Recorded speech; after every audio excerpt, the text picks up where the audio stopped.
Hello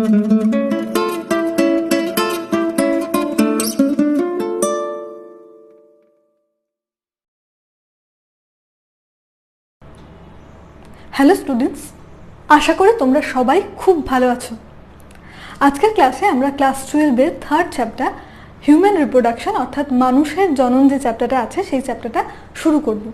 তো এই চ্যাপ্টারটা পড়তে গিয়ে যেটা সব থেকে প্রথমে জানতে হবে, মানুষের জনন অর্থাৎ জনন কথাটা কাকে বলে। জীবের জনন চ্যাপ্টারটা পড়তে গিয়ে আমরা জনন কাকে বলে বলেছিলাম, তাও এই চ্যাপ্টারটা পড়তে গিয়ে আমি আরও একবার জনন টার্মটা কাকে বলে সেটা একবার তোমাদের বলে দিই। জনন কাকে বলে না, এটা হচ্ছে একটা পদ্ধতি, যে পদ্ধতিতে কোনো একটা জীব তার নিজের সত্তা বিশিষ্ট, সেটা যেরকম সেই একই রকম সত্তা বা চরিত্র বিশিষ্ট অন্য একটা নতুন জীব সৃষ্টি করছে, সেই পদ্ধতিটাকে বলা হচ্ছে জনন। ওকে, তাহলে জননের গুরুত্ব কী? তাহলে কি হলো জননের মাধ্যমে? না, নতুন একটা অপত্য বা নতুন জীবের সৃষ্টি হলো। ওকে, মানুষের জনন চ্যাপ্টারটা খুব একটা ইন্টারেস্টিং চ্যাপ্টার। এই চ্যাপ্টারটা আমরা খুব মন দিয়ে পড়বো, খুব ভালো করে বুঝে পড়বো। তো এই চ্যাপ্টারটা শুরু করা যাক। মানুষের জনন পড়তে গিয়ে আমাদের প্রথমে যেটা জানতে হবে, মানুষ অর্থাৎ হিউম্যান, মানুষ অর্থাৎ হিউম্যান, এদের দেহে কী ধরনের রিপ্রোডাকশানটা হচ্ছে। কী ধরনের রিপ্রোডাকশান হচ্ছে? না যৌন নাকি অযৌন নাকি অপুংজনী, যেগুলো আমরা পড়েছিলাম সেগুলোর মধ্যে কোনটা? মানুষদের দেহ বা হিউম্যান যারা, তারা হচ্ছে সেক্সুয়ালি রিপ্রোডিউসিং, সেক্সুয়ালি রিপ্রোডিউসিং অর্থাৎ বোঝা যাচ্ছে যে এই মানুষের দেহে যৌন জনন সম্পন্ন হয়। ওকে, সেকেন্ড আমরা যেটা জানবো সেটা হচ্ছে যে মানুষের রিপ্রোডাকশন অর্থাৎ হিউম্যান রিপ্রোডাকশনটা হচ্ছে ভিভিপেরাস টাইপ। ওকে, কি সেটা আমরা লিখি, মানুষের রিপ্রোডাকশন হচ্ছে ভিভিপেরাস টাইপ। ভিভিপেরাস কাকে বলা হয়? না, যখন ধরো পুরুষ দেহ থেকে পুংগ্যামেট এবং স্ত্রী দেহ থেকে স্ত্রী গ্যামেট এলো, পুংগ্যামেট স্ত্রী গ্যামেটের মিলন ঘটলো, তৈরি হলো জাইগোট, জাইগোট থেকে উৎপন্ন হচ্ছে ভ্রূণ। এই ভ্রূণটা যখন মানব দেহে অর্থাৎ স্ত্রী দেহে, মেনলি স্ত্রী দেহে যখন বড় হচ্ছে এবং স্ত্রী দেহ থেকেই যখন পুষ্টি নিচ্ছে ওই ভ্রূণটা, সেই কন্ডিশনটাকে বলা হচ্ছে ভিভিপেরাস টাইপ। এছাড়াও আরও দুটো টার্ম আমরা পড়েছি জীবের জনন পড়ার সময়, সেটা হচ্ছে ওভিপেরাস রিপ্রোডাকশন এবং আরেকটা হচ্ছে ওভোভিভিপেরাস টাইপ। কাকে বলা হয়? ওভিপেরাস মানে কি বললাম, যে বলেছিলাম যে যে সমস্ত প্রাণীরা মাতৃদেহের বাইরে মানে দেহের বাইরে ডিম পাড়ে এবং সেখানে মানে দেহের বাইরে মেনলি ডিম থেকে নতুন অপত্য সৃষ্টি হচ্ছে, নতুন জীব সৃষ্টি হচ্ছে, তাকে বলা হচ্ছে ওভিপেরাস টাইপ। এবং ওভোভিভিপেরাস টাইপ কাকে বলা হচ্ছে? যখন মাতৃদেহের ভিতরেই ভ্রূণটা বড় হচ্ছে কিন্তু মাতৃদেহ থেকে কিন্তু ভ্রূণটা পুষ্টি নিচ্ছে না। ওকে, তাহলে যখন ভ্রূণ মাতৃদেহে উৎপন্ন হচ্ছে এবং মাতৃদেহ থেকেই পুষ্টি নিচ্ছে তখন সেটাকে বলা হচ্ছে ভিভিপেরাস। যখন মাতৃদেহে ভ্রূণটা বড় হচ্ছে কিন্তু মাতৃদেহ থেকে ভ্রূণটা পুষ্টি নিচ্ছে না, সেইটাকে বলা হচ্ছে ওভোভিভিপেরাস। এবং ওভিপেরাস কি বললাম না, যখন মানে দেহের বাইরে ডিম উৎপন্ন হচ্ছে এবং সেই ডিম থেকে নতুন অপত্য সৃষ্টি হচ্ছে এবং পুরোটাই হচ্ছে দেহের বাইরে হচ্ছে। ওকে, তাকে বলা হচ্ছে ওভিপেরাস। এই তিনটে টার্ম সম্বন্ধে আমরা জানলাম। এরপর আমরা যেটা পড়বো সেটা হচ্ছে হিউম্যান রিপ্রোডাকশন অর্থাৎ মানুষের জননে যে যে সমস্ত প্রসেসগুলো হয় সেই প্রসেসগুলো সম্বন্ধে আমরা আরও ডিটেলসে জানবো এবং আমরা সবটা আরও ভালো করে বুঝবো। তো মেন যে প্রসেসগুলোর মাধ্যমে নতুন অপত্য জীব সৃষ্টি হয় সেই প্রসেসগুলো চলো আমরা একটু দেখে নিই। প্রথম দেখো যে প্রসেসটা আছে সেটার নাম হচ্ছে গ্যামেটোজেনেসিস। জেনেসিস কথাটার মানেই হচ্ছে কিছু উৎপত্তি হওয়া বা কিছু ফর্ম হওয়া, ঠিক আছে? গ্যামেটোজেনেসিস মানে হচ্ছে এখানে যেটা বলবো সেটা হচ্ছে গ্যামেট উৎপন্ন হওয়া। সেই জন্যই দেখো এখানে লেখা আছে ফর্মেশন অফ গ্যামেটকে বলা হচ্ছে গ্যামেটোজেনেসিস। এবার গ্যামেট মানে সেটা মেলদের ক্ষেত্রে গ্যামেটটার নাম হচ্ছে স্পার্ম এবং ফিমেলদের ক্ষেত্রে ওই গ্যামেটের নাম হচ্ছে ওভাম। ওকে, তো মেলদের ক্ষেত্রে তাহলে আমরা বলতে পারি যে ফর্মেশন অফ গ্যামেট অর্থাৎ বা ফর্মেশন অফ স্পার্ম যেটা, সেই প্রসেসটার নাম হচ্ছে স্পার্মাটোজেনেসিস। এই প্রসেসটা আমরা পরে আরও ডিটেলসে পড়বো। এবং নেক্সট যেটা ফিমেলদের ক্ষেত্রেও যে গ্যামেট উৎপন্ন হচ্ছে অর্থাৎ ওভামের উৎপন্ন হওয়া বা ফর্মেশন অফ ওভাম, এই পদ্ধতিটাকে বলা হচ্ছে উজেনেসিস। স্পার্মাটোজেনেসিস এবং উজেনেসিস এই দুটো প্রসেসই আমরা পরে আরও ডিটেলসে পড়বো। তাহলে ফার্স্ট প্রসেস আমাদের 1 নাম্বার গ্যামেটোজেনেসিস অর্থাৎ গ্যামেট উৎপন্ন হতে হবে। নেক্সট যে প্রসেস সেটা হচ্ছে 2 নাম্বার ইনসেমিনেশন। দেখো ইনসেমিনেশন কাকে বলে? Transfer of sperm into female genital tract, তাকে এই পদ্ধতিটাকে বলা হচ্ছে ইনসেমিনেশন। অর্থাৎ কি না, স্পার্ম যেটা উৎপন্ন হলো মেল অর্থাৎ পুরুষদের দেহে, সেই স্পার্মটাকে ট্রান্সফার হতে হবে ফিমেল জেনাইটাল ট্র্যাক্ট বা মানে মহিলাদের যে জনননালী সেখানে ট্রান্সফার হওয়ার যে প্রক্রিয়া সেটাকে বলা হচ্ছে ইনসেমিনেশন। ওকে, নাম্বার 3 হচ্ছে ফার্টিলাইজেশন। এবার গ্যামেট উৎপন্ন হলো, স্পার্মটা ট্রান্সফার হলো, এবার হচ্ছে ফার্টিলাইজড হতে হবে কার সঙ্গে না, স্পার্মের সঙ্গে ওভামের। সেটাই দেখো বলেছে fusion of male and female gametes, অর্থাৎ মেল গ্যামেট স্পার্ম এবং ফিমেল গ্যামেট হচ্ছে ovum, and leading to the formation of zygote অর্থাৎ স্পার্ম অ্যান্ড ওভাম এই দুটো ফার্টিলাইজ হয়ে তৈরি করছে জাইগোট, যেটা ভ্রূণে পরিণত হয়। ওকে, তাহলে জাইগোট উৎপন্ন হলো। নেক্সট হচ্ছে ইমপ্লান্টেশন বা রোপণ। এটা মানে কি না, formation and development of blastocyst. এই যে জাইগোট যেটা উৎপন্ন হলো সেটা মরুলা, ব্লাস্টুলা, গ্যাস্ট্রুলা এই সমস্ত বিভিন্ন ফেজের মধ্য দিয়ে এসে পরিণত হয় ভ্রূণে। তো এখানে মরুলা, ব্লাস্টুলা যে ব্লাস্টোসিস্ট যেটা উৎপন্ন হচ্ছে, সেই ব্লাস্টোসিস্টটা কোথায় অ্যাটাচ হচ্ছে না, ইউটেরাইন অর্থাৎ মহিলাদের বা স্ত্রীলোকের যে বা ফিমেলদের যে ইউটেরাইন বা জরায়ু যে গাত্র আছে, জরায়ুর গায়ে আর কি অ্যাটাচ হতে হবে এই ব্লাস্টোসিস্টটাকে। যে এই যে পদ্ধতিটা, সেই পদ্ধতিটাকে বলা হচ্ছে ইমপ্লান্টেশন বা রোপণ। ওকে, তো নাম্বার 4 হলো। নাম্বার 5 হচ্ছে জেস্টেশন, এটা হচ্ছে এমব্রায়োনিক ডেভেলপমেন্ট। তাহলে এখানে দেখো জাইগোট উৎপন্ন হলো, জাইগোটটা ইউটেরাইন ওয়ালে গেল, সেখানে ইমপ্লান্টেশন হলো এবং তারপর ওই এমব্রিও যেটা হচ্ছে সেটার আর কি ডেভেলপমেন্ট, সেখানে ভ্রূণের আর কি বৃদ্ধি ঘটছে। ওকে, পূর্ণতা প্রাপ্তি ঘটছে ওখানে। নেক্সট 6 নাম্বার হচ্ছে পার্টুরেশন অর্থাৎ ডেলিভারি অফ দ্য বেবি। ওকে, তবে ভ্রূণ যেটা উৎপন্ন হয়েছিল সেটা স্ত্রী দেহে আর কি পরিণত হয়ে যখন পূর্ণাঙ্গ শিশুতে পরিণত হচ্ছে, তারপর মানে স্ত্রীদেহের মধ্যে যখন পূর্ণাঙ্গ শিশুতে পরিণত হয় তার 280 দিন পর অর্থাৎ 9 মাস 10 দিন পর মোটামুটি ডেলিভারি অফ দ্য বেবি এই কন্ডিশনটা হয় আর কি। ঠিক আছে, তাহলে রিপ্রোডাক্টিভ ইভেন্টগুলো কি কি মনে রাখতে হবে আমাদের? Gametogenesis, insemination, fertilization, implantation, gestation and parturition. Okay, these reproductive events occur after puberty. এই রিপ্রোডাক্টিভ ইভেন্টগুলো বলতে এই যে আগে যেগুলো বললাম যে gametogenesis, insemination, fertilisation, implantation, gestation and parturition, এই যে প্রসেসগুলো, এই যে ইভেন্টগুলো ঘটে আফটার পিউবার্টি অর্থাৎ বয়ঃসন্ধিকাল কাকে বলা হচ্ছে না, কিশোর অবস্থা এবং প্রাপ্তবয়স্ক অবস্থা এই দুটোর মাঝখানে আর কি যে সন্ধিক্ষণে পুরুষ এবং স্ত্রীদের দেহে কিছু মুখ্য জননাঙ্গের আর কি পূর্ণতা প্রাপ্তি আসে এবং বিভিন্ন গৌণ যৌন লক্ষণ যেগুলো আছে সেগুলো যখন প্রকাশ পায়, সেই কন্ডিশনটাকে অর্থাৎ কিশোর অবস্থা এবং প্রাপ্তবয়স্ক অবস্থার মাঝখানের যে কন্ডিশন অংশটা, যে বয়সটা, সেই বয়সটাকে বলা হচ্ছে পিউবার্টি বা বয়ঃসন্ধিকাল। ওকে, তো এটাকে পিউবার্টি বলা হয় বা অ্যাডোলেসেন্সও বলা হয়। আর মেয়েদের ক্ষেত্রে এই পিউবার্টি ফেজ হচ্ছে 9 থেকে 14 বছর এবং পুরুষদের ক্ষেত্রে এটা হচ্ছে 12 থেকে 15 বছর। ওকে, তাহলে পিউবার্টি কি সেটা বোঝা গেল এবং রিপ্রোডাক্টিভ ইভেন্টগুলো কি সেগুলো তো আমরা দেখলাম। নেক্সট হচ্ছে sperm formation continues even in old man.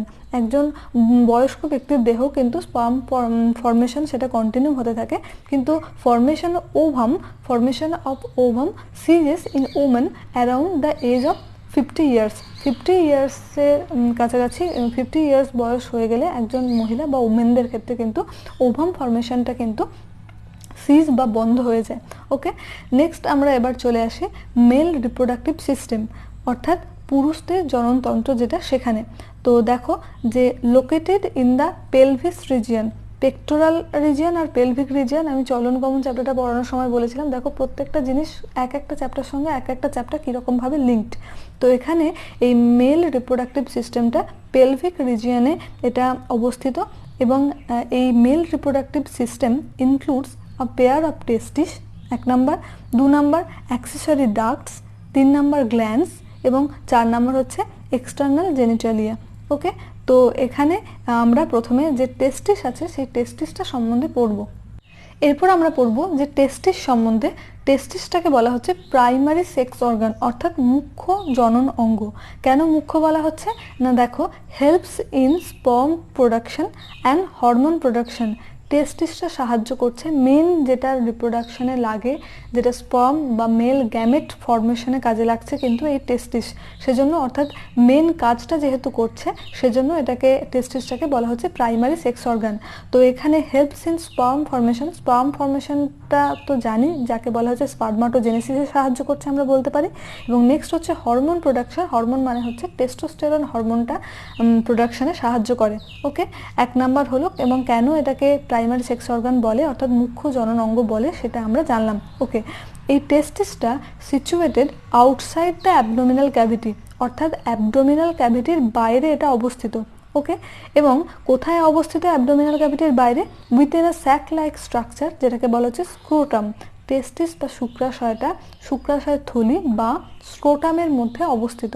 Okay, number 4 হচ্ছে 7th মান্থ অফ প্রেগনেন্সি যখন হয় আর কি কোনো মহিলার, টেস্টিস ডিসেন্ড ইনটু স্ক্রোটাম। টেস্টিসটা তখন স্ক্রোটামের মধ্যে নেমে আসে। কেন এটা নেমে আসে না, বিকজ অফ টেস্টোস্টেরন হরমোন। এখানে এই টেস্টোস্টেরন হরমোনটা সাহায্য করে, তাই এটা নেমে আসে। এবং কেন এটা হয়, কেন এই টেস্টিসটা স্ক্রোটামে নেমে আসে কেন না, কারণ scrotum helps in maintaining the low temperature of the testis. ঠিক আছে, কেন না এই টেস্টিসের মধ্যে স্ক্রোটামটা আর কি লো টেম্পারেচারটাকে মেনটেন করতে সাহায্য করে। কেন না 2 থেকে 2.5 degree centigrade lower than the normal internal body temperature, যেটা স্পার্ম প্রোডাকশনে সাহায্য করে। নর্মাল যে বডি টেম্পারেচার সেখানে কিন্তু স্পার্ম প্রোডাকশন হয় না, নর্মাল বডি টেম্পারেচার থেকে 2 থেকে 2.5 ডিগ্রি সেন্টিগ্রেড কম লাগে স্পার্ম প্রোডাকশনের জন্য। ওকে, সেই জন্যই এই টেস্টিসটাকে ডিসেন্ড করতে হয় স্ক্রোটামের মধ্যে। ওকে, নেক্সট আমরা কয়েকটা টার্ম সম্বন্ধে পড়বো। একটা হচ্ছে ক্রিপ্টরকিডিজম, 2 নাম্বার মোনোরকিডিজম এবং 3 নাম্বার হচ্ছে গুবার্নাকুলাম। ক্রিপ্টরকিডিজম কাকে বলে প্রথমে বলি, যে আমরা জানি যে টেস্টিসের সংখ্যা হচ্ছে 2টো। এই 2টো টেস্টিসের মধ্যে দুটোই যখন স্ক্রোটামের মধ্যে ডিসেন্ড না করে, অর্থাৎ স্ক্রোটামে যদি না নেমে আসে অ্যাবডোমিনাল ক্যাভিটি থেকে, সেই কন্ডিশনটাকে বলা হচ্ছে ক্রিপ্টরকিডিজম। এবার দেখো এখানে কন্ডিশনটা ভালো করে বোঝো। ক্রিপ্টরকিডিজমের অবস্থায়, এই কন্ডিশনে যদি টেস্টিসটা স্ক্রোটামের মধ্যে না নেমে আসে তাহলে কি স্পার্ম ফর্মেশন হবে? তাহলে কি এখানে স্পার্ম ফর্মেশনটা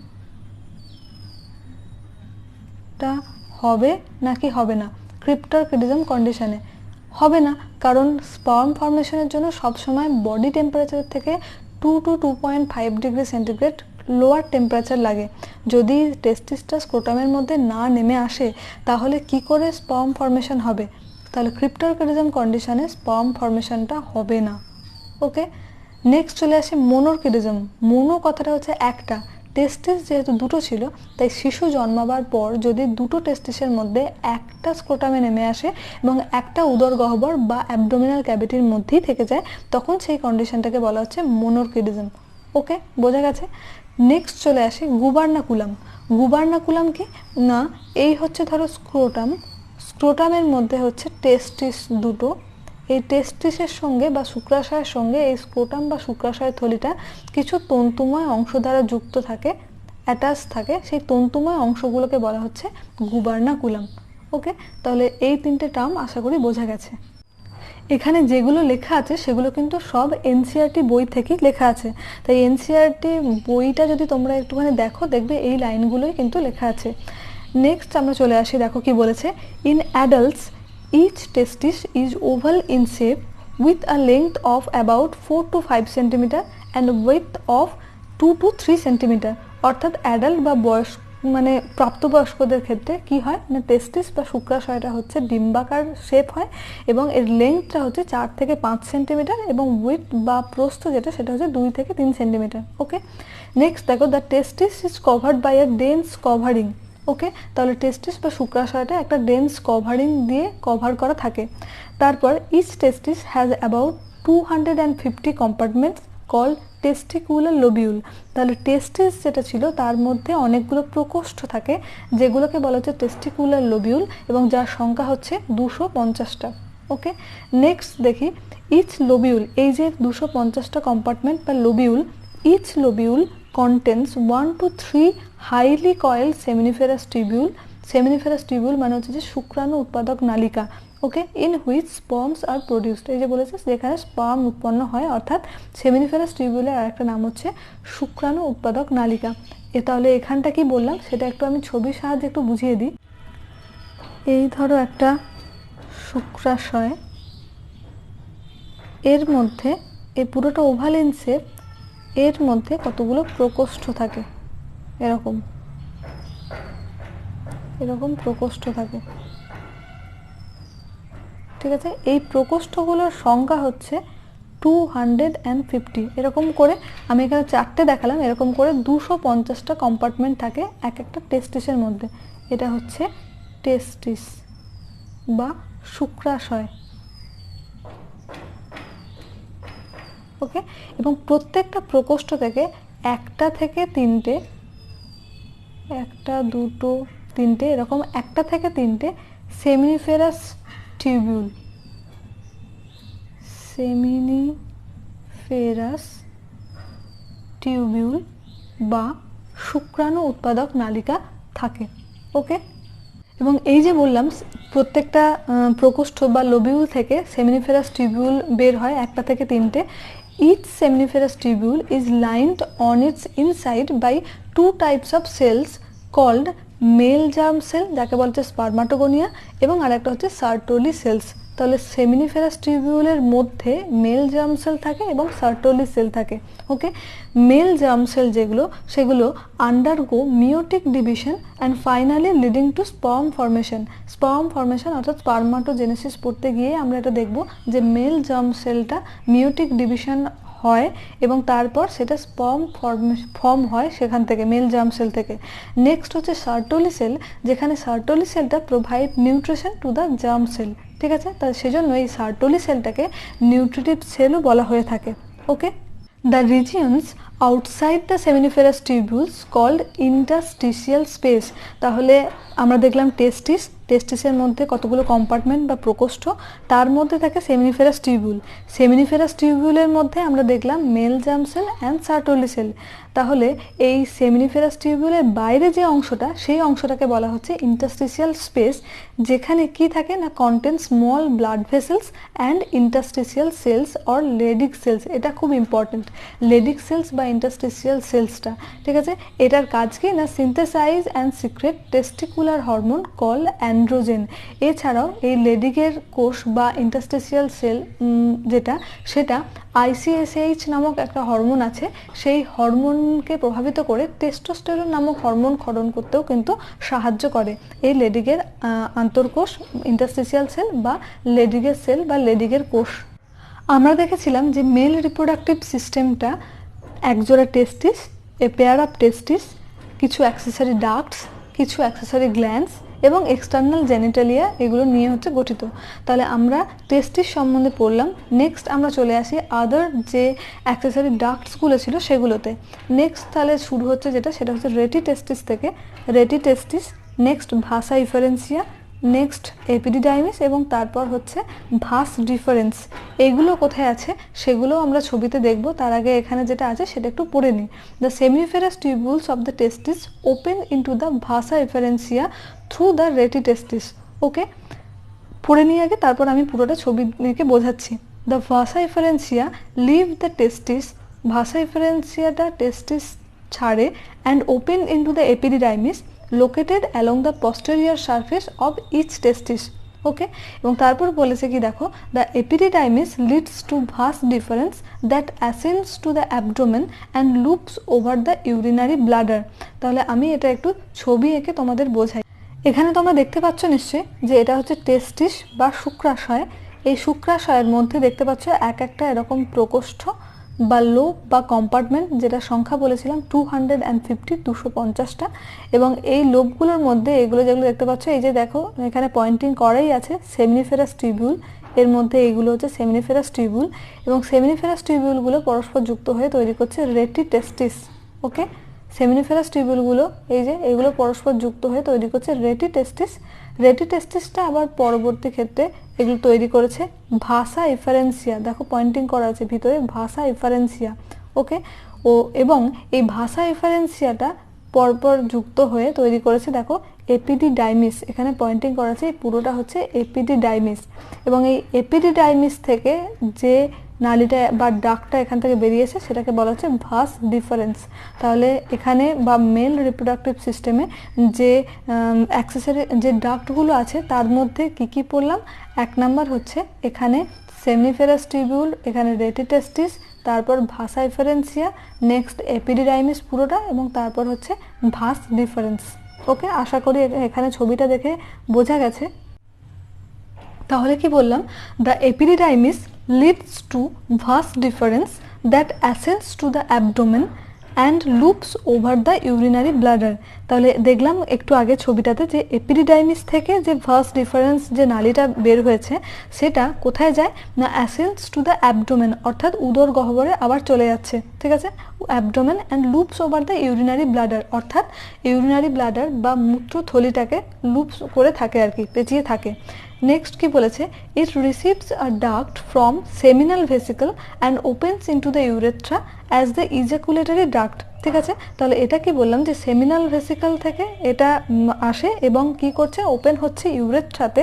ওকে, মানে হচ্ছে মূত্রজনন নালী, যেটা ইউরেথ্রা, ইউরিনারি ব্লাডার মানে হচ্ছে মূত্রথলি, আর ইউরেথ্রা মানে হচ্ছে মূত্রজনন নালী, urethra as the ejaculatory duct মানে নিক্ষেপণ নালীর মাধ্যমে। Okay, this duct store the transport the sperms from the testis to the outside through urethra। ওকে, তাহলে কি বললাম যে এই নালীগুলো কি করছে না স্টোর করছে অ্যান্ড ট্রান্সপোর্ট করছে স্পার্মটাকে ফ্রম দ্য টেস্টিস অর্থাৎ শুক্রাশয় থেকে বাইরে থ্রু দ্য ইউরেথ্রা অর্থাৎ মূত্রজনন নালীর মাধ্যমে। Okay, the urethra originates from the urinary bladder, এই ইউরেথ্রা বা মূত্রজনন নালী যেটা সেটা ইউরিনারি ব্লাডার অর্থাৎ মূত্রথলি থেকে উৎপন্ন হচ্ছে and extends through the penis to its external opening called urethral মিটাস।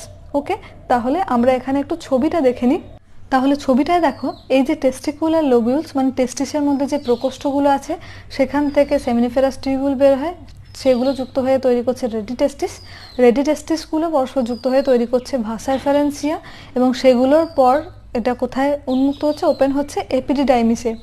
Epididymis থেকে যেটা বেরোচ্ছে যে নালীটা বা ডাকটা যাচ্ছে সেটার নাম হচ্ছে ভাস ডিফারেন্স। এই ভাস ডিফারেন্সটা কি করছে না এটা সেমিনাল ভেসিকল যেটা আছে কি করছে, এখান সেমিনাল ভেসিকল থেকে এটা যাচ্ছে কোথায় না ইউরেথ্রা বা মূত্রজনন নালীতে।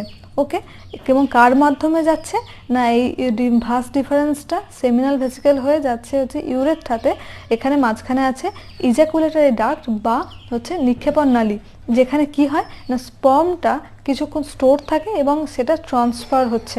ওকে, তো এখানে এই যে ইউরেথ্রা যেটা আছে এই ইউরেথ্রা দেখতে পাচ্ছ নিশ্চয়ই, ইউরেথ্রা মানে হচ্ছে মূত্রজনন নালী যেটা, সেটা অরিজিনেটস ফ্রম এই ইউরিনারি ব্লাডার, এই ইউরিনারি ব্লাডার, এবং এখান থেকে এটা এক্সটেন্ড হয়ে যাচ্ছে কোথায় না এই পেনিস এর মাধ্যমে, এই যে দেখতে পাচ্ছ এইটা হচ্ছে পেনিস, পেনিসের মাধ্যমে বাইরে বেরিয়ে যাচ্ছে স্পার্মটা, এবং এই অংশটাকে বলা হচ্ছে ইউরেথ্রাল মিটাস।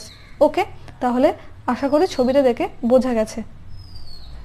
তাহলে এখানে যদি আমি আরেকবার ছবিটা দেখি, এই যে টেস্টিস বা শুক্রাশয় থেকে উৎপন্ন স্পার্মটা এখানে এপিডিডাইমিসে যাচ্ছে, সেখান থেকে ভাস ডিফারেন্স হয়ে এখানে যাচ্ছে সেমিনাল ভেসিকল থেকে, সেমিনাল ভেসিকলের সঙ্গে যুক্ত হচ্ছে, তারপর এখান থেকে আসছে আমার ইউরেথ্রাতে, ইউরেথ্রা বা মূত্রজনন নালীতে, এবং তারপর এটা পেনিসের মাধ্যমে বাইরে বেরিয়ে যাচ্ছে। ওকে, এখানেও দেখো মাঝখানে আছে ইজাকুলেটরি ডাক্ট, এই যে। ওকে, একবার ভালো করে দেখে নাও ছবিটা। The penis is the male external genitalia. It is made up of special tissue that helps in the erection of the penis to facilitate insemination. Insemination মানে কি বলেছিলাম যে transfer of sperm to the female genital tract. ওকে, ইনসেমিনেশনে সাহায্য করছে। The enlarged end of penis called glans penis, ঠিক আছে, and is covered by a loose fold of skin called, এটাকে বলা হচ্ছে ফোর স্কিন। ওকে, নেক্সট চলে আসি, ওখানে পড়লাম যে অ্যাক্সেসরি ডাক্টগুলো সম্বন্ধে। এরপর আমরা পড়বো যে অ্যাক্সেসরি গ্ল্যান্ড যেগুলো আছে সেগুলো সম্বন্ধে। তাহলে the male accessory glands include paired seminal vesicle, seminal ভেসিকলের ছবি একটু আগে দেখলাম। নেক্সট হচ্ছে prostate and paired bulbourethral gland. Okay, secretion of this glands constitute the seminal plasma which is rich in fructose, calcium and certain enzyme। তাহলে এই যে এখান থেকে যে সিক্রেশন হচ্ছে, এই গ্ল্যান্ডগুলো থেকে যে সিক্রেশনটা হচ্ছে সেটা কি কি দিয়ে রিচ থাকে না, fructose, calcium and certain enzyme দিয়ে রিচ থাকে। The secretion of bulbourethral gland also helps in the lubrication of the penis. Okay, তাহলে পেনিস বা শিশ্ন যেটাকে বলে বাংলায়, সেটার লুব্রিকেশন বা পিচ্ছিল করতে সাহায্য করছে এই বাল্বিউরেথ্রাল গ্ল্যান্ড থেকে যে সিক্রেশনটা বেরোয় সেটা।